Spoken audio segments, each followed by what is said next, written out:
Saudara, hari ini Rabu 12 April 2023, hari ketiga setelah Paskah.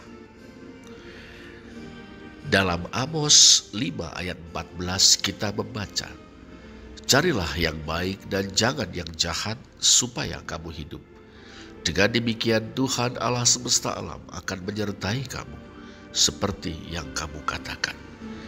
Saudara, pada zaman Nabi Amos, abad ke-8 sebelum Kristus, negara Israel sedang mengalami kemakmuran ekonomi dan kuat secara politik dan militer. Kaum elit bangsa Israel, yakni mereka yang kaya raya dan berkuasa, menganggap hal itu sebagai tanda penyertaan Tuhan Allah Israel. Tetapi saudara, di balik kejayaan itu, ketidakadilan dan kesewenang-wenangan terjadi di mana-mana. Simaklah misalnya Amos 2 ayat 6 sampai dengan 8. Mereka menjual orang benar karena uang dan orang miskin karena sepasang kasut. Mereka menginjak-injak kepala orang lemah ke dalam debu dan membelokkan jalan orang sengsara. Anak dan ayah pergi menjamah seorang perempuan muda sehingga melanggar kekudusan namaku. Mereka merebahkan diri di samping setiap mezbah, di atas pakaian gadaian orang, dan minum anggur orang-orang yang kena denda di rumah Allah mereka. Para istri pejabat-pejabat negara, saudara, menghasut suami-suami mereka untuk memeras orang lemah, menginjak-injak orang miskin. Amos 4 ayat 1, guna melayani gaya hidup mereka yang bermewah-mewah. Kaum elit yang menjadi makmur dengan mengorbankan massa rakyat pekerja, berpesta pora di atas penderitaan rakyat dan bersikap masa bodoh terhadap penderitaan rakyat.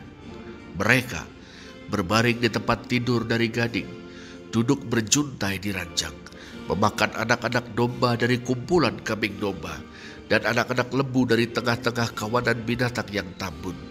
Bernyanyi-nyanyi mendengar bunyi gambus dan seperti Daud menciptakan bunyi-bunyian bagi dirinya. Minum anggur dari bokor dan berurap dengan minyak yang paling baik, tetapi tidak berduka karena hancurnya keturunan Yusuf. Amos 6 ayat 4 sampai dengan 6. Saudara, benarkah Tuhan menyertai orang-orang yang mementingkan diri sendiri, berlaku tidak adil, sewenang-wenang, pemeras, penindas, dan bersikap masa bodoh terhadap penderitaan rakyat? Tidak, sama sekali tidak. Tuhan justru sangat murka kepada mereka.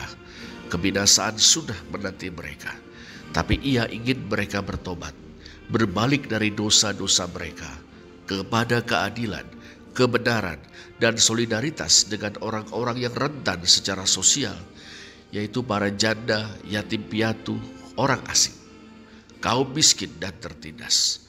Dalam Amos 5 ayat 14 dan 15 Tuhan berfirman, "Carilah yang baik dan jangan yang jahat.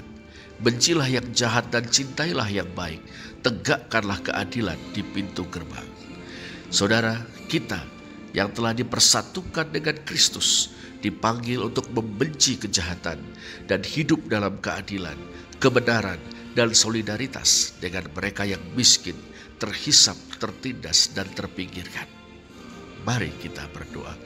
Bapa yang Maha Kudus, jadikanlah gerejamu umat Mesias Yesus tempat keadilan, kebenaran, dan solidaritas. Biarlah di dalam gerejamu Bapa terwujud kesetaraan, persaudaraan, kemerdekaan dari ketakutan dan diskriminasi. Kiranya di dalam persekutuan kami Bapa, sebagai murid-murid Kristus, orang mengalami pengampunan, penyembuhan, peneguhan, pengharapan, dan pembaruan sejati. Mulailah dari tiap-tiap kami, pakailah tangan-tangan kami untuk mengerjakannya. Dalam nama Tuhan Yesus kami berdoa. Amin.